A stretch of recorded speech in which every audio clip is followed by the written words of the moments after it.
أعوذ بالله من الشيطان الرجيم. بسم الله الرحمن الرحيم. وإذ واعدنا موسى 40 ليلة ثم اتخذتم العجل من بعده وأنتم ظالمون ثم عفونا عنكم من بعد ذلك لعلكم تشكرون وإذ آتينا موسى الكتاب والفرقان لعلكم تهتدون.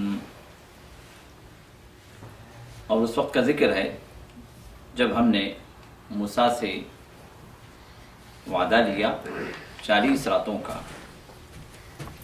پھر تم نے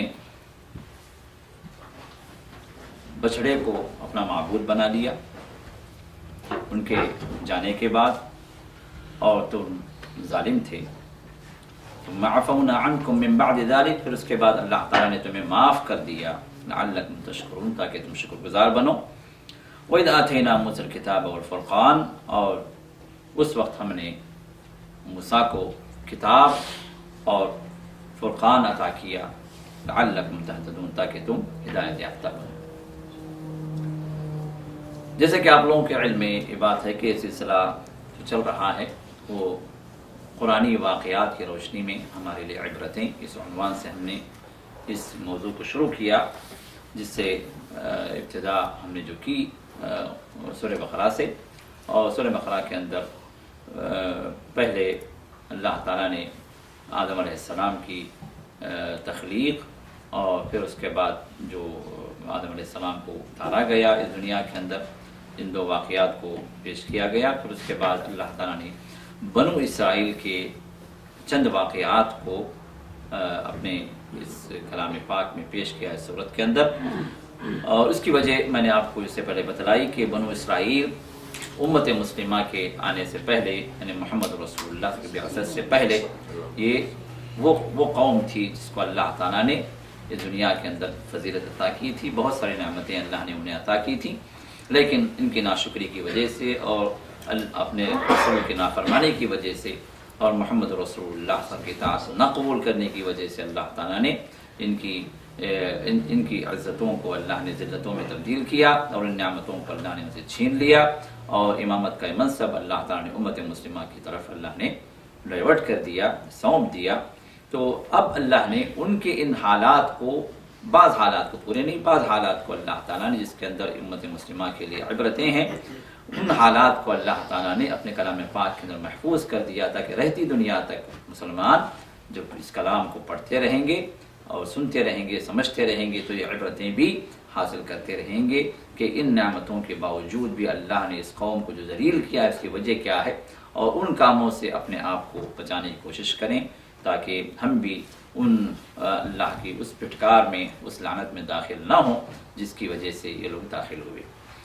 تو اب ان نعمتوں میں اللہ تعالیٰ نے پچھلی 2 آیتوں کے اندر 2 نعمتوں کا ذکر کیا. ایک تو یہ کہ موسیٰ کی قوم یعنی بنی اسرائیل یہ ذلتوں میں جو تھی، فرعون نے جس طرح ذلیل کر رکھا تھا کہ ان کے لڑکوں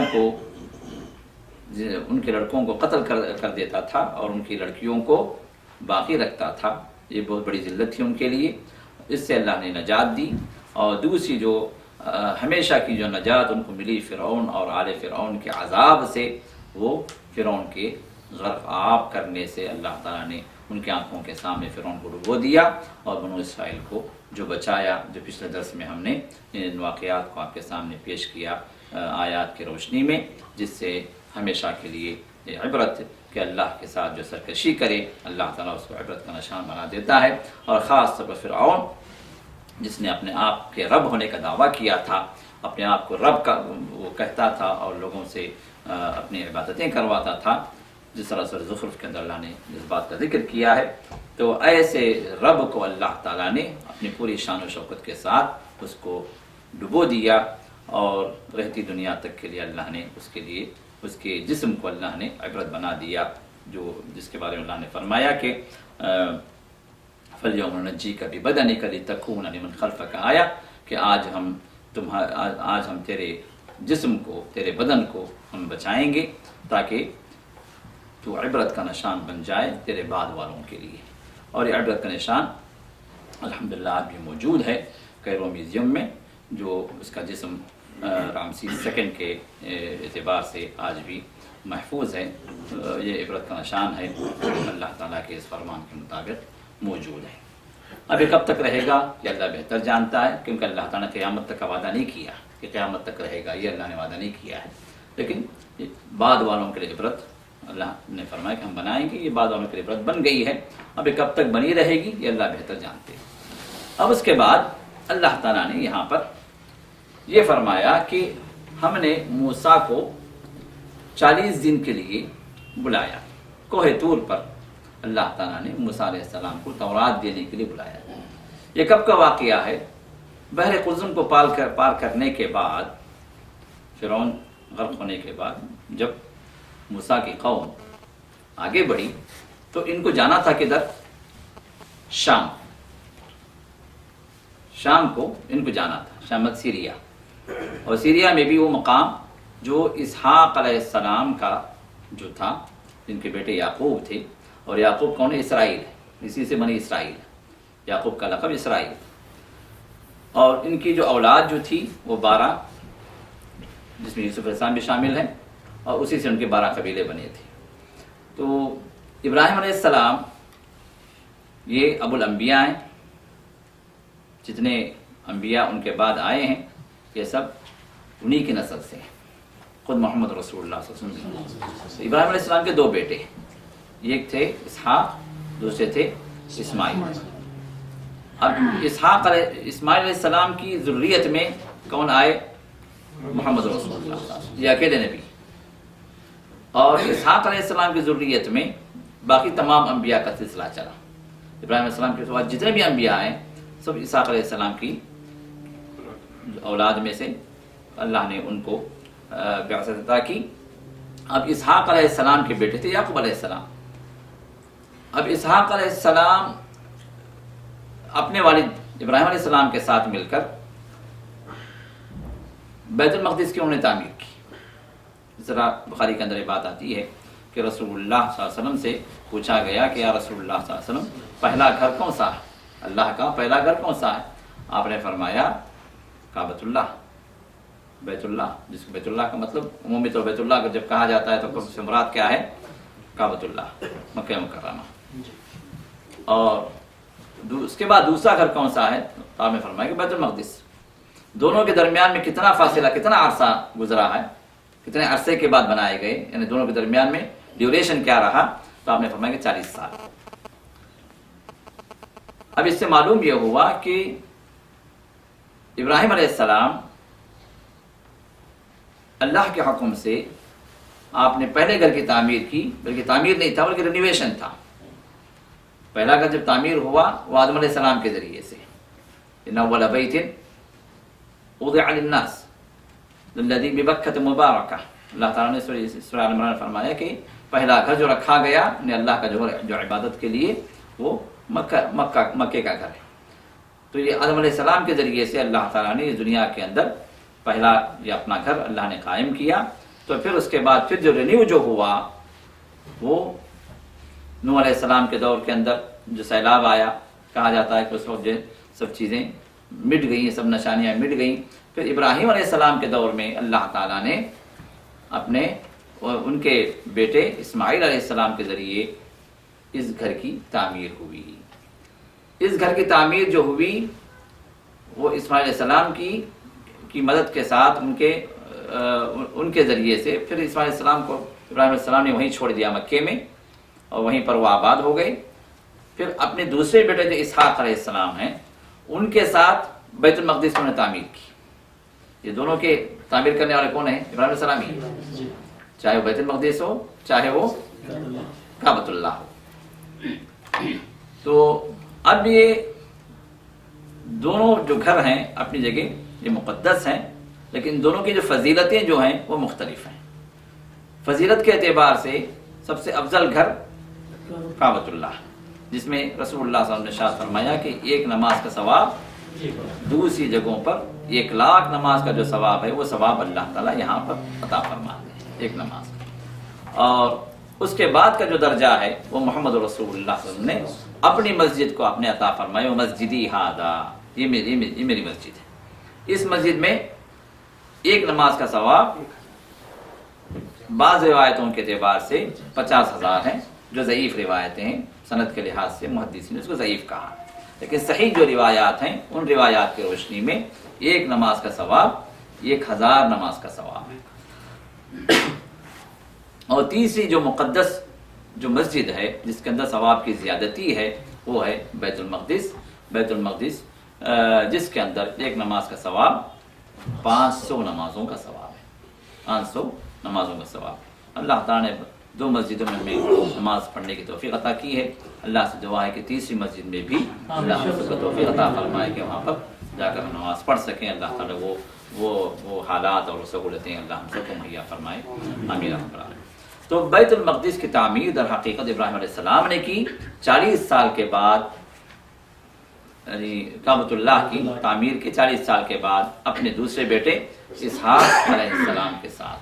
اور یہاں پر ایک بات یہ بھی ہے کہ یہ لوگ یہود اور نصارہ یہ کہتے ہیں کہ اسحاق یہ بڑی اولاد تھی، ابراہیم علیہ السلام کے بڑے بیٹے تھے، اور اسماعیل علیہ السلام یہ دوسرے بیٹے تھے، جبکہ قرآن کے ذریعے سے جو بات ثابت ہے وہ کہ پہلے کون تھے؟ اسماعیل علیہ السلام تھے۔ ہاجرہ کی اولاد، سارہ کا اولاد نہیں تھی اس وقت، تو اس کے بعد جو اولاد ہوئی وہ اسحاق علیہ السلام پیدا ہوئے بڑھاپے میں، اور جس کا قرآن نے بھی ذکر کیا کہ سارہ بوڑھی ہو چکی تھی، مطلب ہے کہ وہ جو عام جو ایک اسٹیج ہوتا ہے عورت کے پریگننسی کا، تو اس اسٹیج سے وہ آگے ہو چکی تھی، مطلب کوئی امید ہی نہیں تھی کہ جو ہے وہ بچہ جن سکیں گی۔ ایسے حالات میں، ایسے وقت میں اللہ تعالیٰ نے فبشرناہ باسحاق ومن وراء اسحاق یعقوب، اللہ نے دو بشارتیں دی۔ 2 بشارتیں کیا ہیں کہ ایک ان کو اسحاق کی بشارت دی کہ ان کے ذریعے سے اسحاق ہوں گے، اور اسحاق کے ذریعے سے پھر یعقوب بھی ہوں گے، اللہ نے یہ بھی بشارت دی تھی۔ تو اس طرح یعقوب علیہ السلام اپنے والد اسحاق علیہ السلام ہی کے مقام پر تھے، یعنی مطلب اسی جگہ پر، یعنی شام سیریا کے اندر۔ پھر وہاں سے جو منتقل ہوئے وہ یوسف علیہ السلام کے ذریعے ایجپٹ کو، مصر کو۔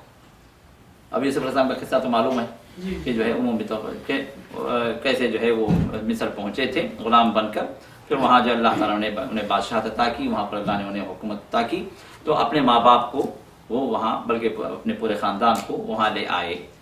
یہ قرآن میں اس کا ذکر ہے سورہ یوسف کے اندر۔ تو یہاں سے بنی اسرائیل آباد ہوئے مصر کے اندر، ورنہ وہ پہلے کہاں تھے؟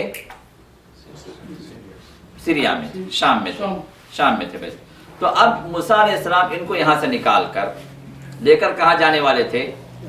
شام، بیت المقدس۔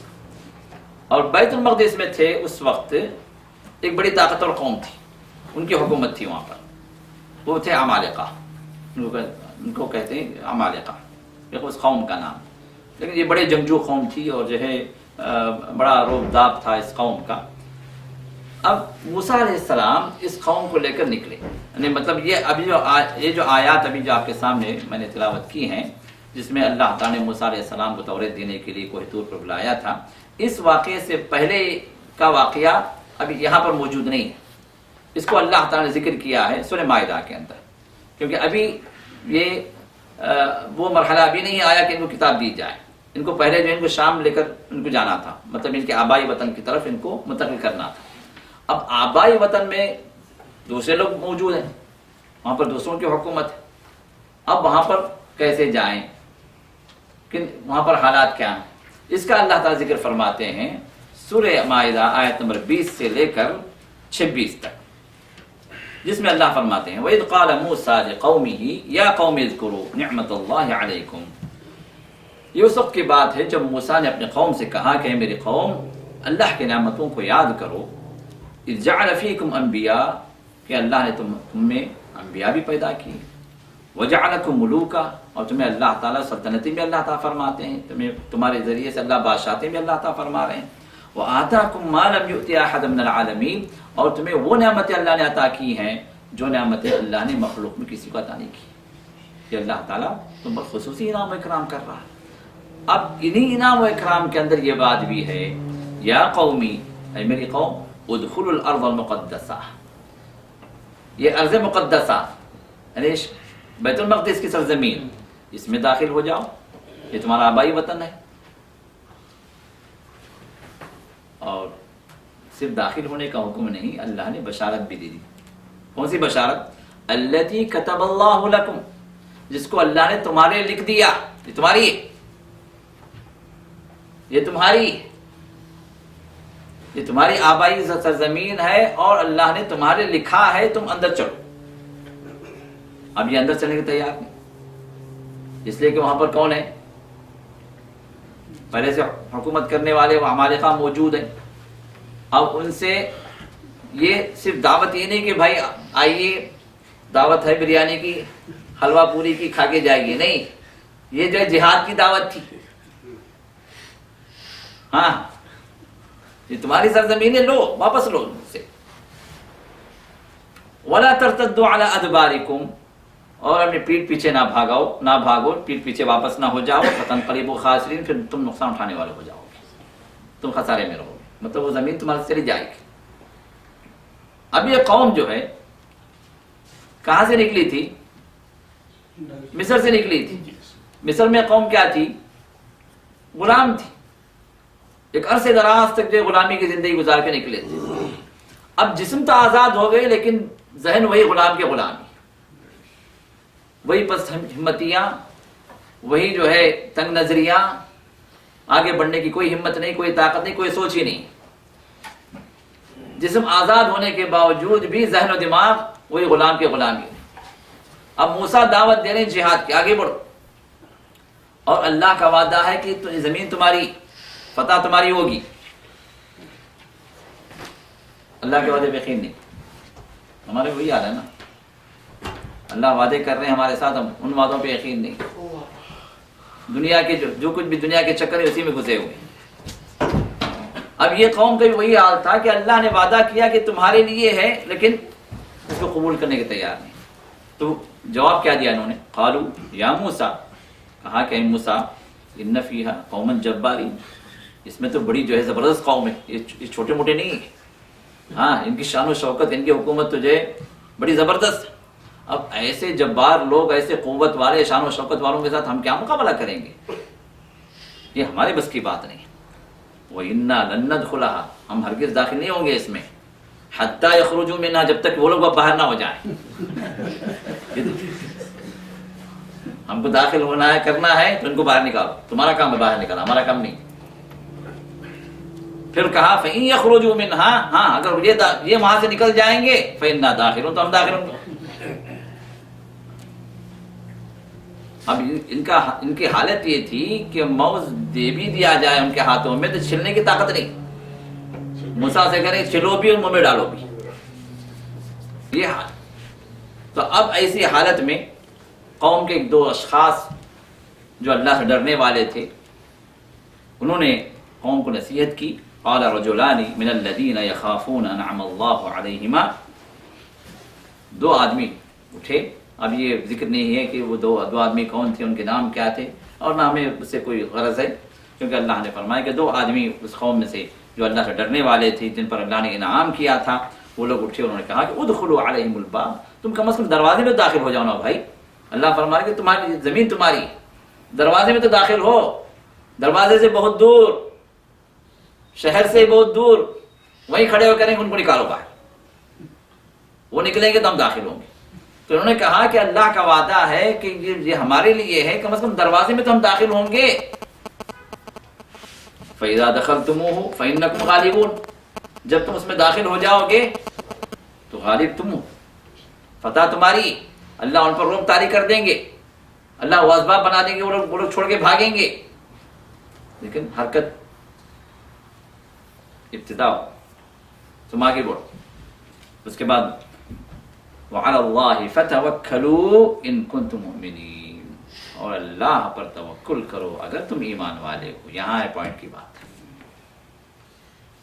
جو بات ہمیں تھوڑا سا جو نظر لمحے فکریہ جو غور کرنے کی بات ہے، وہ اس بات پر کہ اگر تمہیں توکل ہے، بھروسہ ہے اللہ پر، تو پھر وہ ایمان کا لازمہ ہے۔ ایمان اگر ہے تو توکل کرو۔ اس کا مطلب یہ ہے کہ جو بندہ توکل نہ کرے وہ ایمان سے خالی ہے۔ ایمانی شرط ہے کہ اللہ پر بندہ توکل کرے، لیکن توکل بغیر اسباب کے نہیں۔ جس قوم کو اللہ نے وعدہ کیا کہ یہ سرزمین تمہاری ہے، یہ شہر تمہارا ہے، اس قوم کے لیے اللہ یہ بھی کر سکتا تھا کہ اس قوم آنے سے پہلے اس جگہ کو اللہ خالی کر، ان پر رعب دبدبہ طاری کر کے ان کو بھگا دے، لیکن اللہ نے وہ نہیں کیا۔ اللہ نے فرمایا کہ شہر تمہارا ہے، داخل ہو جاؤ، پہلے تم اندر گھسو، ان کو میں نکالوں گا، حرکت کرو، پھر آگے کا کام مجھ پر چھوڑو۔ اب یہ قوم اللہ کے وعدے پر بھروسہ نہیں کرتی، ان کا بھروسہ نہیں تھا، کسی کی ایمان نہیں تھا، یہ بے ایمان قوم، یہ بے ایمان قوم تھی۔ اسی وجہ سے انہوں نے آگے کہا، آگے ان کا جواب دیکھیں کیا ہے۔ قالوا یا موسیٰ، کہا کہ موسیٰ انا لن ندخلها ابدا ما داموا فيها، ہم ہرگز اس میں داخل نہیں ہوں گے اس شہر کے اندر جب تک کہ یہ لوگ موجود ہیں اس کے اندر۔ ہاں سن لو، ہماری یہی شرط ہے، تم اللہ پر توکل کرنے کی بات کر رہے ہو نا، دیکھو ہماری بات کیا ہے، جب تک یہ لوگ اس کے اندر ہیں ہم قدم بھی نہیں رکھیں گے۔ ہاں اگر کچھ کرنا ہے، یہ لڑنا ہے، جہاد کرنا ہے، فاذهب انت وربك، جاؤ تم اور تمہارا رب جاؤ، دونوں جاؤ، فقاتلا، دونوں جا کے لڑو، انا هاهنا قاعدون، ہم تو یہاں بیٹھے رہیں گے، جب تم اور تمہارا رب لڑکے جو ان کو باہر کر دیں گے تو پھر ہم داخل ہوں گے۔ یہ ہے یہ مستی والی قوم جن پر اللہ نے انعامات پہ انعامات اللہ نے کیا، تو یہ ان کا جواب تھا۔ اب یہاں پر جو بات ہمیں غور کرنے کی ہے وہ یہ کہ اللہ تعالیٰ نے جب ہمیں ایمان کی دعوت دی ہے تو وہیں پر اس ایمان کے ساتھ اللہ نے اس پر بھروسہ کرنے کی بھی دعوت دی ہے۔ ہمیں اس بات کا حکم دیا ہے کہ جب تم اس رب پر ایمان لا چکے ہو جو رب خالق ہے، رازق ہے، مالک ہے، پالنہار ہے اور تمہیں ہر چیز کا مہیا کرنے والا ہے، تم سوتے بھی ہو تو وہ تمہاری حفاظت کرتا ہے، ہاں تم جاگتے بھی ہو تو اس وقت بھی تمہارے لیے فرشتوں کو اس نے متعین کیا ہے کہ تمہاری حفاظت کرے، تمہارا دنیا کا معاملہ ہو وہ بھی وہ سدھارتا ہے، تمہارا آخرت کا معاملہ ہو اس کے لیے بھی اس نے ہدایات کو، اللہ تعالیٰ نے ہدایتوں کے راستوں کو اللہ نے تمہارے کھول رکھا ہے، ہر چیز ہر نعمت سے تمہیں سرفراز کیا ہے۔ تو اس رب پر جب تم ایمان لائے ہو تو اس رب پر تم بھروسہ کرنے والی بنو۔ جو چیزیں تمہارے سامنے ہیں ان چیزوں پر بھروسہ نہ ہو، جو قوتیں تم سمجھتے ہو کہ یہ قوتیں میرے پاس ہیں، ان قوتوں کے ذریعے سے میں کام کر دوں گا، تم یہ نہ سمجھو کہ قوتیں، ان قوتوں کے اندر وہ طاقت ہے جو تمہارے کام کو ملا لے گی، بلکہ یہ سمجھو کہ ان قوتوں کو جو مالک ہے وہ ان قوتوں کے ذریعے سے کام کرائے گا۔ وہ قوتیں بذات خود تمہیں کام نہیں کروائیں گی، ان قوتوں کے ذریعے سے وہ مالک وہ کام کروائے گا۔ اسی وجہ سے محمد رسول اللہ صلی اللہ علیہ وسلم نے ہمیں جو اذکار سکھلائے، صبح شام کے جو اذکار ہیں، ان اذکار میں محمد رسول اللہ صلی اللہ علیہ وسلم نے ہمیں یہ ذکر بھی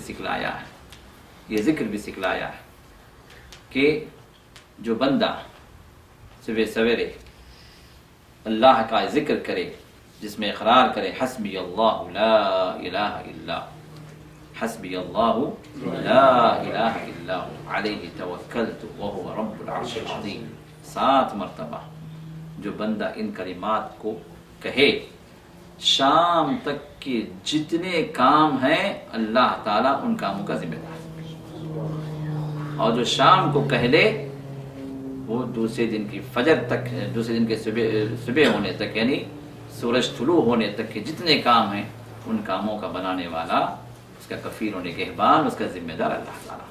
اسے بندے کا اقرار کیا ہے؟ حسبی اللہ لا الہ الا، وہ اللہ میرے لیے کافی ہے، وہ اللہ میرے لیے کافی ہے، جس کے سوا کوئی عبادت کے لائق نہیں، وہ اکیلا معبود ہے۔ علیہ توکلت، میں نے اس پر بھروسہ کیا، میری قوتوں پر نہیں، میرے منصب پر نہیں، میری مال پر نہیں، میری دولت پر نہیں، میری جاہ اور حکومت پر نہیں، میں نے بھروسہ اس پر کیا۔ اور وہ کون ہے؟ وَهُوَ رَبُّ الْعَرْشِ الْعَظِيمِ، وہ عرش عظیم کا مالک ہے، عظمت والے عرش کا مالک، کیونکہ مخلوق میں سب سے بڑی مخلوق کون ہے؟ عرش ہے، اس سے بڑی کوئی مخلوق نہیں، کیونکہ عرش ان آسمانوں، ان زمینوں سب پر محیط ہے۔ اس کائنات کے اوپر، ان آسمانوں کے اوپر اللہ کی کرسی ہے، یعنی عرش ہے، عرش پر سے اللہ کی کرسی، اور کرسی اور عرش کے درمیان میں رسول اللہ صلی اللہ علیہ وسلم ارشاد فرماتے ہیں کہ دونوں کا مقابلہ، دونوں کے درمیان میں جو حجم ہے وہ ایسے ہے، کرسی اللہ عرش کے مقابلے میں کرسی ایسی ہے جیسے ایک وسیع صحرا ہے، اس وسیع صحرا میں ایک انگوٹھی، ایک لوہے کی ایک رنگ گر جائے۔ اور کرسی کے بارے اللہ کیا فرماتے ہیں؟ وسع کرسیہ السماوات والارض، اس کی کرسی آسمانوں اور زمینوں پر محیط ہے، آسمانوں اور زمینوں پر چھائی ہوئی، آسمانوں اور زمینوں پر جو کرسی چھائی ہوئی، جب اس کی حقیقت ہے تو عرش کتنا بڑا ہوگا۔ تو سب سے عظیم جو مخلوق ہے، جو انسان کے تصور میں بھی نہیں آ سکتا، وہ کتنا عظمت والا ہے، وہ ہے عرش، وہ ہے عرش۔ اب یہاں پر بندہ جب اللہ پر توکل کر رہا ہے تو یہ کہہ رہا ہے کہ وہ اللہ کون ہے؟ جو عرش عظیم کا مالک ہے، جو عظمت والے عرش کا مالک ہے۔ اب جو اس عرش کا مالک ہو، کیا اس کے اختیار سے کوئی چیز باہر ہوگی؟ کوئی قوت باہر ہوگی؟ کوئی کام وہ نہ کر سکتا ہو، ایسا کوئی کام ہو؟ یہ ممکن ہی نہیں۔ تو جب بندہ ایسے عظمت والے عرش کے رب پر توکل کرے تو وہ رب ہے، انما امرہ اذا اراد شیئا ان یقول له کن فیکون۔ اس کا حکم یہ ہے، یعنی اس کا معاملہ تو یہ ہے کہ جب وہ کسی کام کا ارادہ کر لے تو کہتا ہے کن، ہو جا، بس ہو جا، یہ کن، یہ دو ہی حرف، فیکون، تو چاہے وہ کتنا ہی بڑا کام کیوں نہ ہو وہ ہو جاتا ہے۔ یہ اس کی قوت ہے، یہ اس کی قدرت ہے۔ تو اس پر جو توکل کرے وہ ناکام نہیں ہو۔ تو بھروسہ انسان کرے یہ عبادت میں داخل ہے، یہ ایمان میں داخل ہے، لیکن اس توکل کے اندر یہ بات ہے کہ انسان کے جو اسباب ہیں، جو اللہ نے جو اس کو مہیا کیا ہے، ان اسباب کو اختیار کرے، اسباب کو نہ چھوڑے۔ رسول اللہ نے کیا ارشاد فرمایا؟ جب انسان کو مرض آئے تو یہ نہیں فرمائے گا اللہ پر توکل کرو بھائی دوا نہ کھاؤ، نہیں، آپ نے کیا فرمایا؟ تداووا یا عباد اللہ، تداووا یا عباد اللہ، لا تداووا بالحرام۔ ہاں، علاج کرو، دوا اختیار کرو۔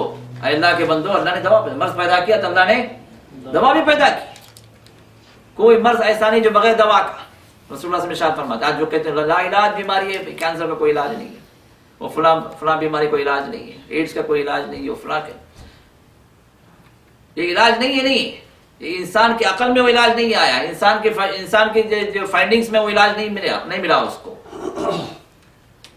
رسول اللہ صلی اللہ علیہ وسلم فرماتے ہیں جب اللہ مرض کو پیدا کرتے ہیں تو اللہ اس کا علاج بھی اللہ پیدا کرتے ہیں۔ ایسا کوئی مرض نہیں جو اس کا علاج نہ ہو، لیکن کیا ہے؟ آپ نے ارشاد فرمایا کہ جس کو وہ علاج مل گیا، جس کو علاج نہیں ملا وہ ڈھونڈتا ہی رہا۔ تو ہر مرض کا اللہ نے علاج بھی رکھا۔ اور یہاں پر ایک بات یہ بھی ہے کہ ہم عام طور پر کیا سمجھتے ہیں کہ ہر مرض کا علاج یہ جو ہم جو گولیاں کھاتے ہیں، ایک انجیکشنز لگواتے ہیں، اس طرح کی دواؤں کے اندر موجود ہے، ہاں ہے، لیکن ہر مرض کا نہیں۔ کچھ امراض ایسے ہیں جو شیاطین کی طرف سے ہوتے ہیں، کیونکہ شیاطین یہ انسانوں سے سب سے زیادہ حسد کرنے والی قوم ہے، اور سب سے بدصورت قوم ہے، سب سے خبیث قوم ہے۔ اب ان کے ذریعے سے بھی بعض امراض انسانوں کو پیدا ہوتے ہیں جو جسمانی طور پر اثر کرتے ہیں، یعنی کہ صرف روحانی امراض ہے، نہیں، جسمانی طور پر اثر کرتے ہیں، اور ان امراض کا انسان تلاش کرتا ہے ان مادی دواؤں کے اندر، تو علاج نہیں ملتا. زندگی بھر علاج کھاتے رہتے ہیں، زندگی بھر دوائیں کھاتے رہتے ہیں، وہ مرض ختم نہیں ہوتا.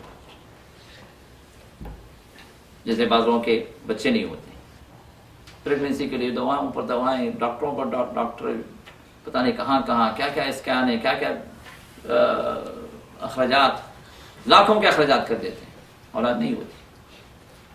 بہت کچھ کرتے ہیں، ڈاکٹر بھی کہتے ہیں کہ بھائی سب کچھ ٹھیک ہے، آپ بھی ٹھیک ہیں، آپ بھی ٹھیک ہیں، کوئی مرض نظر نہیں آ رہا، لیکن پھر بھی یہ کھاؤ، یہ علاج کرو، یہ کرو، وہ کرو، چلتے اپنے طور پر تو علاج چل رہا، لیکن علاج کی جو صحیح جگہ ہے یا کہ صحیح جو علاج ہے وہاں تک بندہ نہیں پہنچا.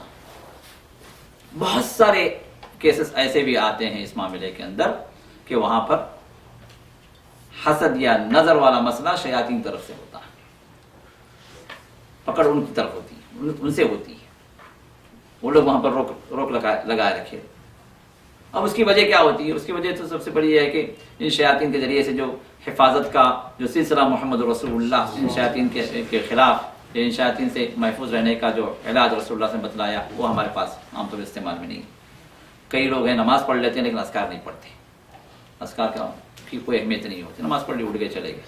جبکہ رسول اللہ صلی اللہ علیہ وسلم سب سے زیادہ نمازی تھی، سب سے زیادہ نمازی. آپ سے بڑھ کوئی نمازی تھا؟ آپ سے بڑھ کر اللہ سے کوئی قریبی تھا؟ اس کے باوجود محمد رسول اللہ سے اذکار پڑھتے تھے.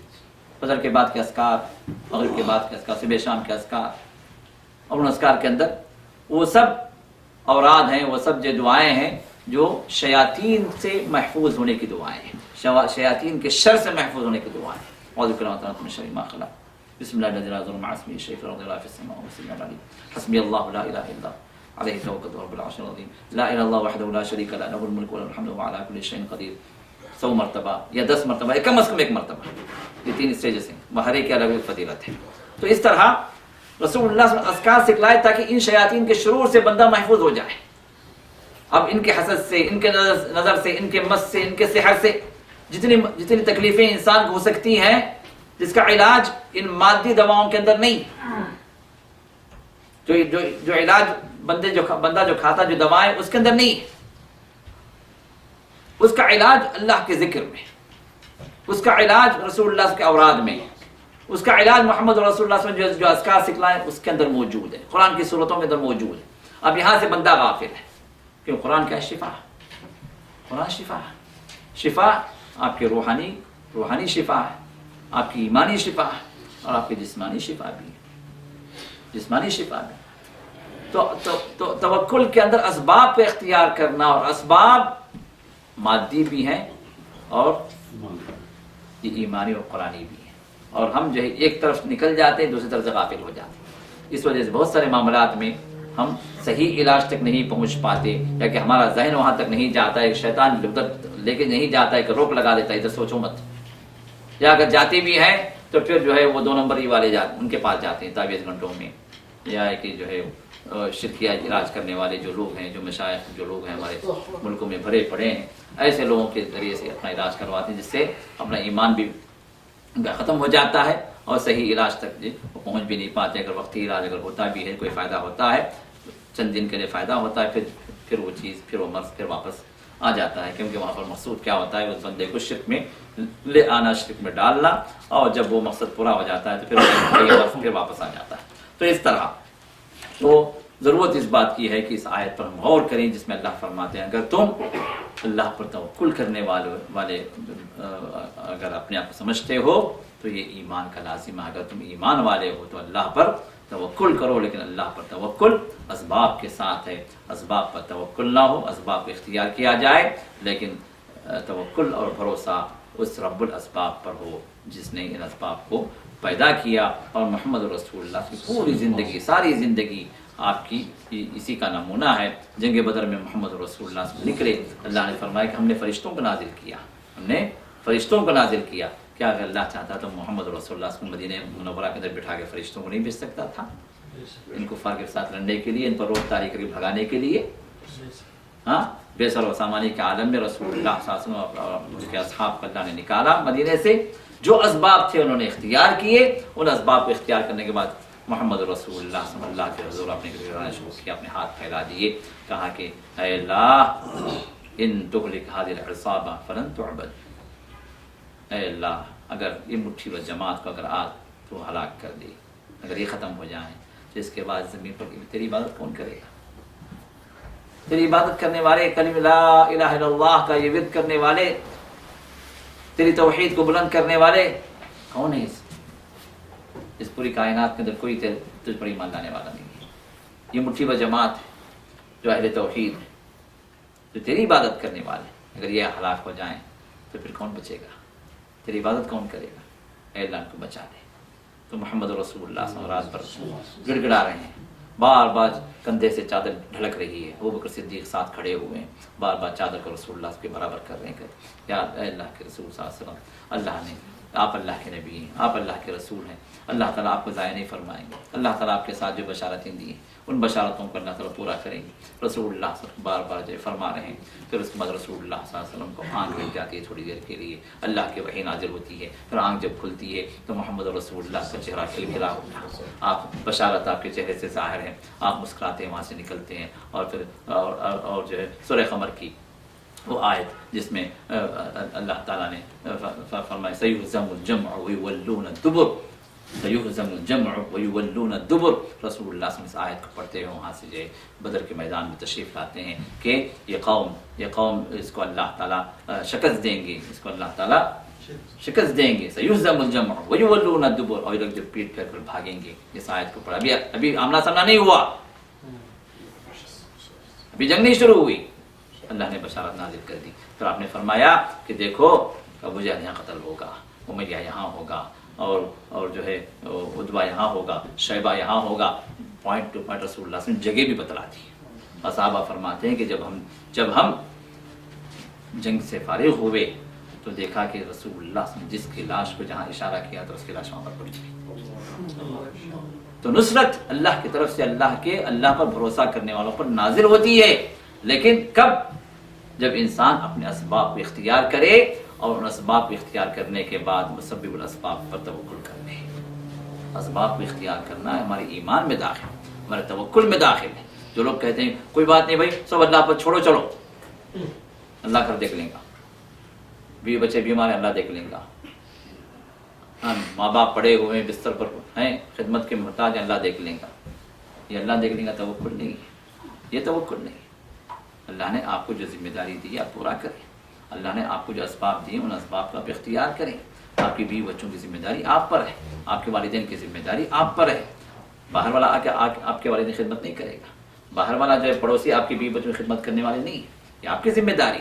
تو اللہ نے آپ کو جو اسباب دیے ان اسباب کو اختیار کریں، ان اسباب کو اختیار کرتے ہوئے جتنا آپ دین کی خدمت کر سکتے ہیں اتنا کریں، اور اللہ پر بھروسہ کریں، اس پہ اللہ برکت دیں گے۔ اور وہی محمد رسول اللہ صلی اللہ علیہ وسلم نے ہمیں طریقہ بتلایا ہے۔ تو لہٰذا اس کے بعد پھر جو ہے موسیٰ علیہ السلام کے قوم نے ان کو جو جواب دیا کہ جاؤ تم اور تمہارا رب، تاکہ تم جہاد کرو، اس کے بعد پھر ہم جگہ خالی ہو گئی تو ہم اندر آ جائیں گے۔ تو یہ ناشکری قوم تھی جس کے مقابلے میں وہ منظر ذرا آپ اپنے ذہن میں لائیں کہ محمد رسول اللہ صلی اللہ علیہ وسلم جب جنگ بدر کے لیے نکلنا چاہ رہے تھے تو اپنے صحابہ سے مشورہ لے رہے تھے، کہتے کہ میرے صحابہ تم مجھے مشورہ دو۔ جب مہاجرین جو کیا جائیں نکلیں جہاد کے لیے یا نہ نکلیں، یا مدینے میں رہ کر ہم انتظار کریں کہ دیکھیں حالات کیا ہوتے ہیں۔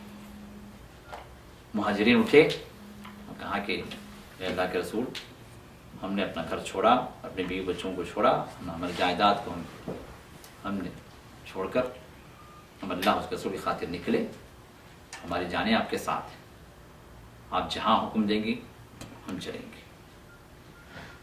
تو رسول اللہ صلی اللہ علیہ وسلم پھر سے آپ نے کہا کہ میرے صحابہ اشیروا علیہ، مجھے مشورہ دو۔ مقصود کیا تھا؟ انصار کا جواب تھا، کیونکہ آپ پہنچے انصاریوں کے پاس، مہاجرین تو آپ کے ساتھ ہیں ہی، مسئلہ ان کا نہیں تھا۔ مسئلہ ہے کہ محمد رسول اللہ سے مدینہ جب پہنچے ہیں تو انصار نے آپ کی نصرت کا وعدہ کیا تھا، آپ کا ساتھ دینے کا وعدہ کیا، اب ان کی طرف سے خاموشی تھی، تو رسول اللہ صلی اللہ علیہ وسلم ان کا جواب لینا چاہے۔ تو 2 مرتبہ 3 مرتبہ کہنے کے بعد جب انصاریوں نے بھانپ لیا کہ رسول اللہ صلی اللہ علیہ وسلم ان کا جواب چاہ رہے ہیں، مہاجرین کا نہیں، تو انصار کے سردار اٹھے، سعد بن معاذ اٹھے، سعد بن عبادہ اٹھے اور کہا کہ اے اللہ کے رسول صلی اللہ علیہ وسلم شاید آپ ہماری طرف اشارہ کر رہے ہیں، ہمارا جواب آپ چاہ رہے ہیں۔ تو اس کے بعد انہوں نے کہا کہ اللہ کی قسم، اللہ کی قسم، اے اللہ کے رسول صلی اللہ علیہ وسلم، ہمارے ساتھ آپ کے ساتھ وہ قوم ہے کہ اگر آپ سمندر میں بھی اگر ہمیں ڈوبنے کا حکم دے رہے ہیں تو اس سے ہم یہ قدم پیچھے نہیں ہٹیں گے، اور ہم موسیٰ کی قوم کی طرح نہیں ہیں، ہم موسیٰ کی قوم کی طرح نہیں ہیں۔ جب موسیٰ نے ان کے لیے کہا کہ اس شہر میں داخل ہو تو انہوں نے کہا کہ جاؤ اذهب انت وربك فقاتلا انها هنا قاعدون، جاؤ تم اور تمہارا رب جا کے لڑو، ہم یہاں پر بیٹھے ہوئے ہیں، ہم وہ قوم نہیں ہے اللہ کے رسول صلی اللہ علیہ وسلم، آپ ہم سے وہ امید نہ کریں جو موسیٰ کی قوم نے ان کے ساتھ کیا، ہم وہ قوم ہیں کہ آپ کے اشارے پر ہم اپنی جانیں کٹوا دیں گے۔ تو یہ تھے وہ صحابہ، یہ تھے وہ صحابہ جس کے ذریعے سے اللہ نے اس ایمانی عالم کو اللہ نے بلند کیا اس کائنات کے اندر، اور جن کے ذریعے سے اللہ تعالیٰ نے اسلام کا پیغام اسلام کے اس کائنات کے کونے کونے تک اللہ نے پہنچانے کا اللہ نے ذریعہ بنا دیا، اور یہ اسلام ہم تک پہنچا۔ تو ضرورت اس بات کی ہے کہ ہم بھی اس قربانی کے لیے تیار ہوں، ہم بھی اس مجاہدے کے لیے تیار ہوں۔ آج اگر شخصی جو ہے حکومتوں کے ذریعے سے ایک جہاد نہیں ہے تو کم از کم یہ جہاد تو موجود ہے کہ ہر انسان اپنے نفس کا مجاہدہ کرے، ہر مومن اپنے ایمان کے خلاف جو بھی باتیں آتی ہیں اس کے ساتھ مجاہدہ کرے، ہر مومن اپنے نفس کے ساتھ جو بھی مسائل ہیں اس کے ساتھ مجاہدہ کرے۔ شیطان اور نفس یہ تو دو ہمیشہ لگے ہوئے ہیں، اور یہی وہ دو ہیں جو ہمیں اسلام سے پھیرتے ہیں، یہی وہ دو ہیں جو ہمیں اللہ تعالیٰ کی اطاعت سے ہٹاتے ہیں، یہی وہ دو ہیں جو ہمیں جہنم کے راہ کی طرف لگاتے ہیں۔ تو ان دو کے ساتھ ہمارا مجاہدہ ہمیشہ جاری ہو، ہم ہر قدم پر غور کریں کہ ہم کیا کر رہے ہیں، کیا نفس کی خوشی کے لیے، اپنے آپ کی خوشی کے لیے، اپنی مرضی کے لیے، یا اللہ کی مرضی کے لیے، کیا یہ کہیں شیطان کی راہ تو نہیں ہے کہ اللہ کی راہ۔ اس معاملے پر ہم ہمیشہ غور کرتے چلیں کہ وہ مجاہدہ جو مطلوب ہے ہر مومن کے ساتھ، ہر مومن مجاہد ہے، ہر مومن مجاہد ہے، جس طرح محمد رسول اللہ صلی اللہ علیہ وسلم احمد کی روایت میں کل مؤمن مجاہد، ہر مومن مجاہد ہے۔ جب سے جو ہے اس کا شعور بیدار ہوتا ہے اس وقت سے لے کر مرنے تک وہ مجاہد ہے۔ اور یہ جہاد کس کے ساتھ چل رہا ہے؟ اس کا اپنے نفس کے ساتھ، اپنے اس کے ساتھ جو ابدی دشمن ہے اس کا جو شیطان، اس کے ساتھ یہ جہاد ہمیشہ مطلوب ہے، ہمیشہ چل رہا ہے۔ اس مجاہدے کی طرف ہم ہمیشہ نظر کریں، اور جو ہے اللہ تعالیٰ کی اطاعت کے لیے ہم ہمیشہ مستعد ہوں اور آگے بڑھتے رہیں۔ پھر اس کے بعد موسیٰ علیہ السلام کو جب یہ جواب ملا تو بڑی مایوسی ہوئی، بڑی مایوسی ہوئی۔ انہوں نے کہا قال ربی، اے میرا رب، انی لا املک الا نفسی واخی، اے اللہ میں جو مالک ہوں میرا اپنے نفس کا، اپنے آپ کا مالک ہوں، یہ میرا بھائی ہارون اس کا مالک ہوں، اس پر کچھ چل سکتا ہے میرا، باقی پوری قوم یہ وہ قوم ہے جس کا جواب ظاہر ہو گیا، میں کیا کر سکتا ہوں؟ اے اللہ ففرق بیننا وبین القوم الفاسقین، اے اللہ ہمارے اور اس فاسق قوم کے درمیان تو جدائی پیدا کر دے، دوری پیدا کر دے۔ نفرت آ گئی قوم کا، ایسا جواب اللہ تعالیٰ اتنا وعدہ دلانے کے بعد، اتنا یقین دلانے کے بعد، اتنی بشارت دینے کے بعد یہ جواب، تو اللہ نے فرمایا قال فإنها محرمة عليهم 40 سنة، یہ جو شہر ارض مقدسہ بیت المقدس ان کو جو دینے کا وعدہ تھا، اب 40 سال تک ان پر حرام ہے، اس میں داخل نہیں ہو سکیں گے۔ اب یہ داخل نہیں ہو، پھر جائیں گے کدھر؟ یتیہون فی الارض، اب زمین پہ گھومتے پھرتے رہیں گے، ان کے لیے کوئی سرزمین نہیں، ان کے لیے کوئی سرزمین نہیں۔ اب اس سرزمین کے اندر اللہ تعالیٰ نے ان کو بھٹکنے چھوڑ دیا۔ وہ کون سی سرزمین تھی؟ مفسرین کہتے ہیں کہ وہ سینا کی سرزمین تھی، سینا کی سرزمین تھی جو شام کے قریب کا علاقہ ہے، جو مصر کے بعد وہ علاقہ آپ کو ملتا ہے اگر شام کی طرف آپ چلیں، تو اس سرزمین میں ان کو اللہ نے بھٹکنے چھوڑ دیا۔ اور 40 سال کی حکمت جو مفسرین کہتے ہیں کہ اللہ تعالیٰ یہ قوم جو ذلیل قوم تھی، جس کا جسم جو ہے غلامی سے آزاد ہو گیا لیکن ذہن غلامی سے آزاد نہیں ہوا تھا، اس قوم کو اللہ تعالیٰ بدلنا چاہ رہے تھے دوسری قوم سے، یعنی مطلب ان کی نسل سے، ان کی نسل جوان۔ اب یہ جفاکش قوم، محنتیں کرنے والی، صحرا میں پروردہ، کسی کی غلامی کے اندر نہ ہو، آزاد قوم بن کر یہ ابھرے، تو پھر ان کے ذریعے سے اللہ تعالیٰ بیت المقدس کو فتح کروا کر ان کے لیے اللہ تعالیٰ اس میں داخل کروانا چاہ رہے تھے۔ تو 40 سال کی مدت اللہ نے متعین کر دی، یتیہون فی الارض، کہ زمین کے اندر یہ بھٹکتے رہیں گے، اور اسی کے اندر جو ہے اور بھی اللہ تعالیٰ نے بعد میں موسیٰ علیہ السلام کی دعاؤں کے ذریعے سے اور بھی انعامات اللہ تعالیٰ نے انہیں عطا کیے، جو آگے کے آیات کے اندر آپ کو اللہ نے بتلائی ہے۔ تو یہ وادی تیہ، یہ اس کو کہتے ہیں وادی تیہ بھی کہتے ہیں، یا کہ وادی سینا بھی کہتے ہیں، جو اس کے اندر یہ لوگ 40 سال تک بھٹکتے رہے۔ فلا تأس علی القوم الفاسقین، پھر اللہ نے فرمایا فاسق قوم، نافرمان قوم پر اے موسیٰ غم نہ کرو۔ قوم فاسق نافرمان ہے، ناشکری ہے، لیکن نبی کا دل تڑپ رہا، نبی کا دل اس کے اندر ٹیسیں اٹھ رہی ہیں، کہیں اللہ عذاب نہ دے دے اس کو۔ جو داعی جو ہوتا ہے وہ ہمیشہ اپنے مدعو کے لیے فکر مند ہوتا ہے، اور انبیاء کی مثالیں اللہ نے دی ہیں، خصوصاً محمد رسول اللہ صلی اللہ علیہ وسلم کہ فَلَعَلَّكَ بَاخِعٌ نَفْسَكَ عَلَىٰ آثَارِهِمْ إِن لَّمْ يُؤْمِنُوا بِهَٰذَا الْحَدِيثِ أَسَفًا۔ اے اللہ کے نبی علیہ السلام، شاید یہ قوم ایمان نہ لانے کا افسوس کرتے کرتے آپ اپنے آپ کو ہلاک کر دیں گے، آپ کی جان چلی جائے گی۔ اتنے فکر مند رسول اللہ سمجھتے تھے، جن میں ان کے پیچھے پیچھے دعوتیں دیتے پھرتے، ایک ایک کے پیچھے، کئی مرتبہ ایک سردار کے پیچھے، ایک فرد کے پیچھے۔ معلوم ہوا کہ جو مکے میں کوئی آدمی آیا ہوا عمرے کے لیے، فلاں لوگ آئے، ان کے پیچھے پیچھے چل رہے ہیں، ان کو جو ہے اللہ کی طرف بلا رہے ہیں، اور دن میں ان کے پیچھے پیچھے، اور رات میں اللہ کو یا اللہ تو اس کو ہدایت دے دے، یا اللہ ان کے دلوں کو کھول دے، یا اللہ یہ لوگ تیری طرف آ جائیں۔ ذرا ہم دیکھیں، ذرا ہم اپنی طرف غور کریں، ہم نے کتنوں کے لیے دعائیں کی، کتنوں کے لیے ہم نے جو رات کے اندھیرے میں ان کی ہدایت کے لیے، ہمارے اپنے رشتہ داروں کے اندر کتنے لوگ ہیں جو درگاہ پرست ہیں، کتنے لوگ ہیں جو 11ویں 12ویں کرنے والے ہیں، کتنے لوگ ہیں جو شرک کے اڈوں پر جا رہے ہیں، کتنے لوگ ہیں جو شرک کی راہ پر چلے جاتے ہیں، معلوم ہے جہنم کی راہ پر، لیکن کتنے لوگوں کے لیے ہم نے دعوت دی ہے، کتنے لوگوں کے لیے ہم نے دعائیں کی ہیں۔ تو یہ اسوہ ہمارے لیے یہ آئیڈیل، یہ نمونہ ہے، یہ انبیاء جو اپنی قوم کے لیے فکر مند رہا کرتے تھے، اللہ کے حضور دعائیں کرتے تھے، اور اللہ انہیں تسلی دیا کرتا، اللہ انہیں تسلی۔ اب یہاں پر موسیٰ علیہ السلام اللہ کہہ رہا ہے کہ تم غم نہ کرو، یہ فاسق قوم ہے۔ محمد رسول اللہ صلی اللہ علیہ وسلم، اللہ فرماتا اے نبی آپ اپنے آپ ہلاک کر لیں گے ان کے پیچھے، ان کے غم میں، اللہ نے جو ان کے لیے لکھا ہے وہ تو ہوگا۔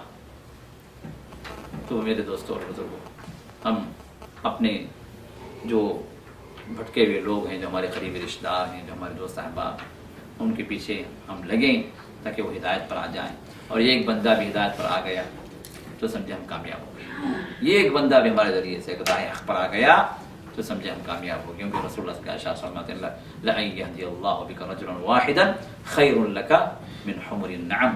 اللہ تعالیٰ آپ کے تمہارے ذریعے سے ایک بندے کو بھی راہ ہدایت پر لے کر آ گیا، یہ ایک بندہ بھی ہدایت پا گیا، یہ ایک بندہ بھی حق کو قبول کر لیا، سچ کو قبول کر لیا، جنت کے راہ پر آ گیا۔ دنیا کے اندر تمہیں جو ہے سب سے زیادہ اس وقت جو ہے سرخ اونٹ کسی کے پاس اگر ہو تو سب سے بڑا مالک تھا، سب سے بڑا ملینر تھا اس وقت کا۔ آپ نے فرمایا کہ کئی سرخ اونٹ ملنے سے بھی بہتر ہے، کیونکہ سرخ اونٹ تو ختم ہو جائیں گے، لیکن یہ ہدایت پر جو آنا، یہ وہ دولت ہے جو تمہیں دنیا میں بھی اللہ کے قریب کر دے گا، اللہ کے نعمتوں کا حقدار بنا دے گا، اور آخرت کی جو ابدی نعمتیں، جنت کی نعمتیں، اس کا بھی حقدار بنا دے گا۔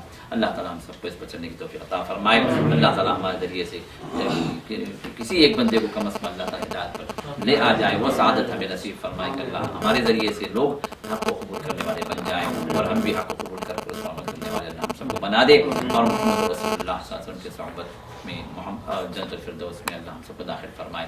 وآخر دعوانا الحمد للہ رب العالمین۔